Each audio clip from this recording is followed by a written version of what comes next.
이번 한 달간 주기도문을 살펴보고 있습니다. 주기도문은 우리의 신앙의 핵심을 담고 있습니다. 진리의 보화를 담고 있지만 그러나 익숙함에 가려져 있습니다. 그러나 우리가 새 번역으로 그 익숙함을 덜어낼 때 그동안 감추어졌던 빛이 드러날 줄 믿습니다. 오늘은 그 세 번째 시간입니다. 오늘 우리가 다룰 내용은 주기도문의 세 번째 청원입니다. 오늘 화면에도 나와 있고 또 나눠드린 주보에도 인쇄가 되어 있을 것입니다. 우리 세 번째 청원을 같이 한번 읽어보겠습니다. 아버지의 뜻이 하늘에서와 같이 땅에서도 이루어지게 하소서. 아멘. 주기도문은 그 시작에 아버지의 이름, 아버지의 나라, 아버지의 뜻을 구하며 시작을 합니다. 여기까지 아버지에 대한 기도를 드리고 그 다음에는 우리를 위한 기도로 넘어가게 됩니다. 그래서 주기도문의 앞에 세 개의 청원은 그의 나라와 그의 의를 다룬다면 뒤에 이어지는 청원은 무엇을 먹을까, 무엇을 마실까에 대한 기도라 할 수 있습니다. 이처럼 주기도문의 전반부가 하늘을 향한 기도라면 후반부는 땅을 위한 기도라 할 수 있습니다. 그리고 오늘 우리가 다루는 이 세 번째 청원은 전반부와 후반부 또 땅과 하늘을 잇는 그런 기도라 할 수 있습니다. 이제 청원의 내용을 살펴보도록 하겠습니다. 첫 번째로 우리가 생각할 지점은 하늘과 땅입니다. 여기 서로 다른 두 세계가 대조되고 있습니다. 충돌하고 있습니다. 전에도 말씀드렸지만 기도는 항상 긴장을 품고 있습니다. 마땅히 이루어져야 할 이상과 그렇지 못한 현실이 충돌하고 있습니다. 이러한 긴장 속에서 우리의 기도는 시작이 됩니다. 이러한 충돌을 우리가 시간으로 묘사할 때도 있습니다. 우리가 살아가고 있는 이 시간을 현실로 또 이 땅에 있는 시간으로 표현을 하지만 우리에게 다가올 미래는 하늘에 속한 시간으로 표현을 합니다. 그래서 미래는 머지않아 우리에게 임하게 될 것입니다. 예수님께서 처음 말씀을 선포하실 때 하나님 나라가 가까이 왔다 이렇게 말씀을 하십니다. 여기서 하나님 나라는 공간적인 의미도 있겠지만 시간적 의미도 있습니다. 그 나라가 곧 도래한다는 것입니다. 어찌되었든 우리는 이 두 세계를 경험하고 있습니다. 그리고 주기도문에서는 이 두 개의 세계를 하늘과 땅으로 표현하고 있습니다. 그런데 어떤 사람들은 하늘만 바라보는 이들이 있습니다. 흔히 이상적인 세계, 영적인 세계를 가리킬 때 하늘을 떠올립니다. 마태복음에서는 하나님이 다스리는 세계, 또 하나님이 거하시는 곳 천국을 가리킵니다. 우리가 추구해야 할 방향이기도 합니다. 우리에게 다가오는 세계입니다. 그러나 그와 반대로 땅은 어떤 세계입니까? 아직 아버지의 뜻이 이루어지지 않은 세계입니다. 비록 하나님께서 하늘과 땅을 창조하셨지만 그러나 그 다스림을 거부하는 곳이 바로 땅이라 할 수 있습니다. 그런 점에서 땅은 죄악에 물든 현실을 가리킵니다. 추상과 이상의 세계가 아니라 구체적이고 현실적인 세계입니다. 고상하고 이론적인 세계가 아니라 반칙과 협잡이 판치는 시장 바닥입니다. 우리가 살고 있는 곳이 바로 그렇다는 것입니다. 더군다나 우리는 흙으로 지은 존재입니다. 이 땅과 분리될 수 없다는 것입니다. 우리가 아무리 하늘 높이 뛰어오른다 할지라도 우리의 두 발은 다시 땅에 닿기 마련입니다. 이처럼 땅은 우리를 끌어당기고 있습니다. 어쩔 수 없는 현실을 가리키기도 합니다. 그런데 어떤 이들은 하늘만 바라봅니다. 현실의 문제나 제약을 고려하지 않고 영적인 세계만 이야기하는 이들이 있습니다. 이들의 말들은 때로는 비현실적으로 느껴집니다. 우리가 신앙에 있어서도 그렇습니다. 우리가 교회에서 하나님의 영광을 또 노래합니다. 또 은혜를 선포하고 부흥을 놓고 기도합니다. 그러면 하나님의 나라가 곧 임할 것처럼 느껴집니다. 그런데 때로는 이 모든 것들이 우리의 현실과 상관없이 여겨질 때가 있습니다. 우리가 어떤 집회를 갈 때 그런 경험을 하게 될 때가 있습니다. 많은 사람들이 함께 뜨겁게 기도하고 찬양하고 있습니다. 앞에 나온 찬양 인도자가 은혜로운 표정으로 또 감격적인 멘트를 하고 있습니다. 그때는 마치 천상에 있는 것처럼 느껴지는데 때로는 그 말들이 너무도 가볍게만 느껴집니다. 너무도 가볍게 느껴져서 하늘로 날아가는 것처럼 보입니다. 이 땅에 아무것도 남지 않는 것처럼 여겨집니다. 내 마음에 와닿지 않는다는 것이죠. 이 땅에 흙을 묻히고 살아가는 사람으로서 그 말들이, 그 신앙의 표현들이 하나도 와닿지 않을 때도 있습니다. 반면 어떤 이들은 땅을 바라보고 살아갑니다. 현실의 문제, 먹고 사는 일에 사로잡혀 살아가는 이들이 있습니다. 매우 현실적이고 생활력도 있습니다. 그런데 이런 자들 가운데 영적인 감각이 죽어 있는 자들도 있습니다. 마치 영혼이 없는 존재처럼 그저 육신만 남아있는 존재로 살아갑니다. 그저 껍데기만 남아있어 그렇게 살아갈 뿐입니다. 가치와 의미에 대해서 회의적입니다. 누군가 의미를 말하면 속임수라 여깁니다. 어쩌면 이 세상에 많은 사람들이 그렇게 살아가고 있습니다.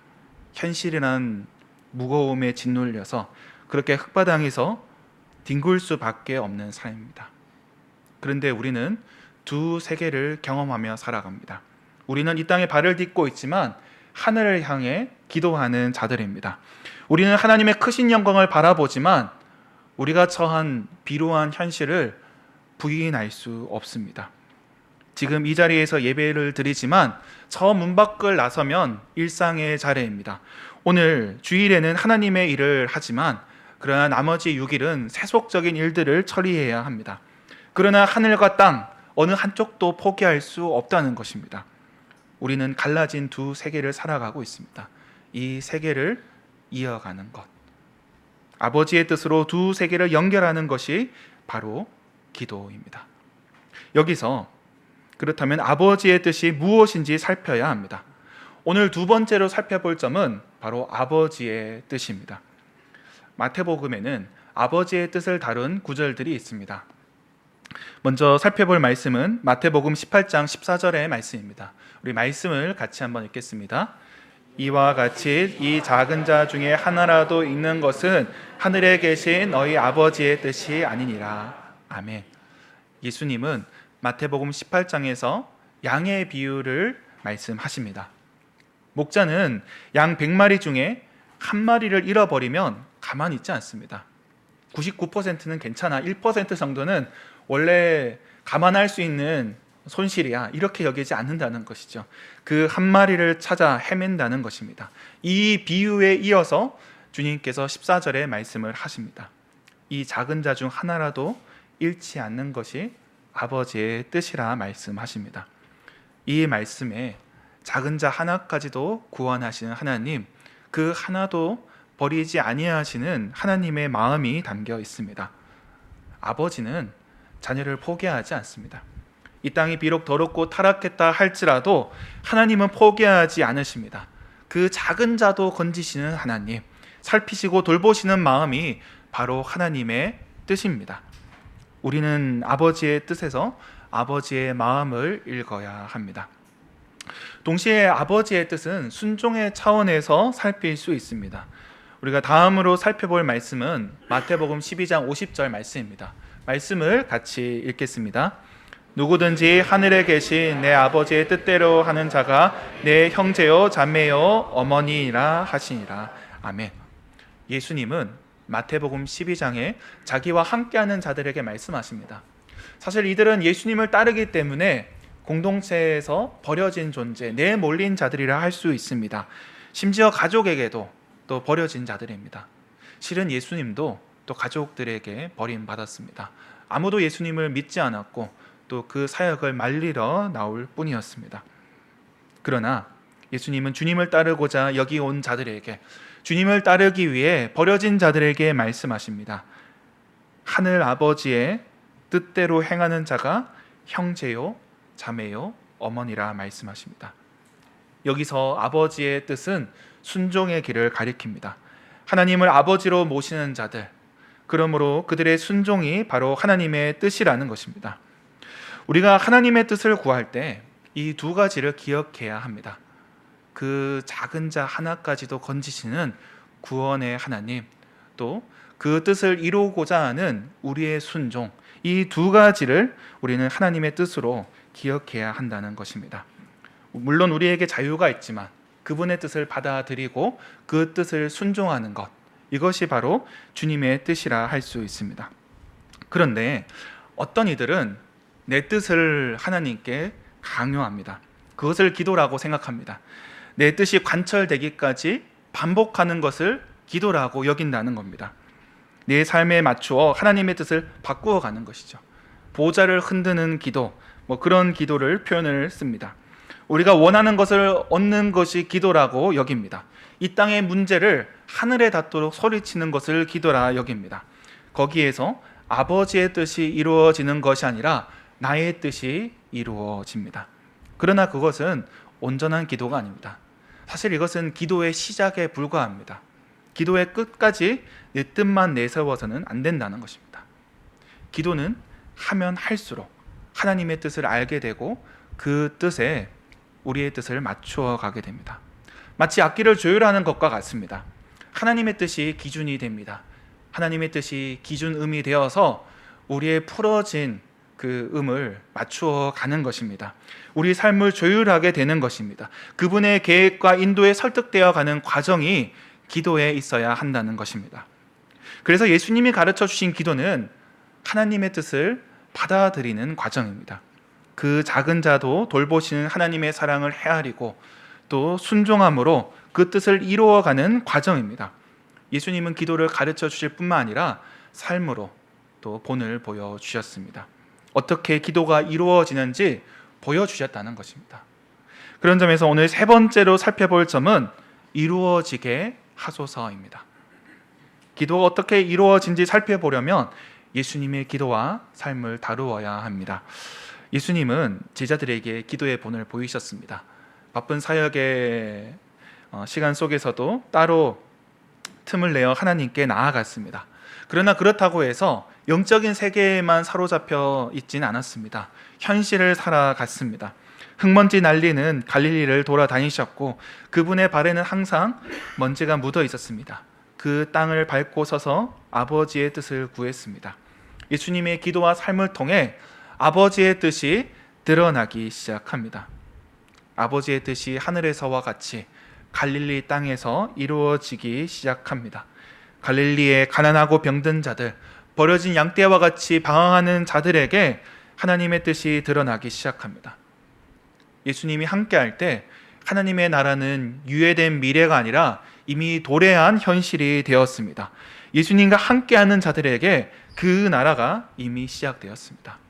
그리고 더 나아가 예수님은 십자가를 통해 아버지의 뜻을 이루십니다. 예수님이 체포되시기 전 제자들과 식사하시고 겟셋마네로 올라가십니다. 그곳에서 예수님은 간절히 기도를 하십니다. 그동안 예수님은 아버지의 뜻대로 행하셨습니다. 그분의 사역 가운데 아버지의 뜻과 다른 것은 하나도 없었습니다. 그런데 십자가만은 쉽지 않았습니다. 아버지의 뜻이 너무도 무겁게 느껴졌습니다. 그때 예수님께서 이렇게 기도하십니다. 마태복음 26장 39절 말씀을 같이 읽겠습니다. 조금 나아가서 얼굴을 땅에 대시고 엎드려 기도하여 이르시되 내 아버지여 만일 할만하시거든 이 잔을 내게서 지나가게 하옵소서. 그러나 나의 원대로는 마시옵고 아버지의 원대로 하옵소서 하시고. 아멘. 늘 아버지의 뜻대로 행한 예수님이지만 십자가만은 감당하기 어려웠습니다. 지금껏 아버지의 뜻을 자기의 뜻으로 여겼습니다. 그런데 이 겟셋마네에서는 예수님의 원과 아버지의 원이 갈라지고 있습니다. 예수님은 이 잔이 지나가길 기도합니다. 십자가를 보며 여기까지 왔지만 그러나 마지막 순간에 주저하고 있습니다. 그런데 하나님의 뜻은 무엇입니까? 십자가입니다. 여기서 우리는 잠시 아들과 아버지의 틈이 생긴 것처럼 보입니다. 지극히 작은 자도 구원하는 십자가, 순종으로 이루어지는 구원을 원하는 것이 하나님의 뜻입니다. 그런데 하나님의 뜻과 예수님의 뜻이 충돌하고 있습니다. 그래서 39절은 우리가 쉽게 읽을 수 있는 말씀이 아닙니다. 이 한 구절 한 구절마다 호흡이 길어야 합니다. 이 한 구절에서 다음 절로 넘어가기까지 쉽게 넘어갈 수 없다는 것입니다. 예수님은 간절한 기도 가운데 아버지의 뜻을 받아들입니다. 39절의 뒷부분 말씀, 우리 그러나부터 한번 읽도록 하겠습니다. 그러나 나의 원대로 마시옵고 아버지의 원대로 하옵소서 하시고. 아멘. 기도의 시작에서 예수님은 자신의 원을 구하였습니다. 이 잔이 지나가게 해달라고 기도했습니다. 아버지의 뜻과는 달랐습니다. 그러나 예수님은 기도 가운데 결국 아버지의 뜻을 받아들이게 됩니다. 우리가 너무도 쉽게 지나치며 읽은 말씀이지만 그 말씀이, 그 기도가 나오기까지 상당한 시간이 걸렸을 것입니다. 그 기도 가운데 아버지의 뜻은 아들의 뜻이 되었고, 이제 십자가는 예수님의 뜻이 되었습니다. 십자가에서 하나님의 뜻이 이루어졌습니다. 예수님의 순종으로 이루어지게 된 것입니다. 예수님은 아버지의 마음을 알기에 그 뜻을 이루고자 순종으로 나아갔던 것입니다. 그렇게 십자가로 향하셨고, 또 아들의 순종으로 말미암아 구원을 향한 하나님의 뜻이 이루어진 것입니다. 이러한 예수님의 십자가는 하늘과 땅을 잇고 있습니다. 높이 들린 십자가는 하나님 아버지와 우리를 이어주고 있습니다. 하나님의 뜻이 땅에서도 이루어진 것입니다. 십자가 사건은 가장 영적인 사건인 동시에 현실적인 사건이었습니다. 그 기도는 흙먼지 날리는 예루살렘 갈보리 언덕에서 이루어졌지만 영적인 세계의 파문을 일으켰습니다. 십자가는 잃어버린 자를 건지는 구원의 상징이었고 가장 적극적인 순종의 표현이었습니다. 여기서 아버지의 뜻이 이루어졌습니다. 이처럼 예수님은 친히 본을 보이셨습니다. 친히 아버지의 뜻에 순종하며 십자가를 지셨습니다. 아버지의 뜻이 하늘에서와 같이 땅에서도 이루어진 것입니다. 그렇다면 십자가를 지는 자들은, 그분을 따르는 자들은 이런 기도를 드려야 한다는 것입니다. 예수님께서 겟세마네에서 올렸던 기도, 나의 원대로 마시옵고 아버지의 원대로 하옵소서, 이 기도가 우리의 기도가 되어야 한다는 것입니다. 하나님의 뜻에 순종하며 나아가야 합니다. 예수님은 말씀하십니다. 누구든지 나를 따라오려거든 자기를 부인하고 자기 십자가를 져야 한다 말씀하십니다.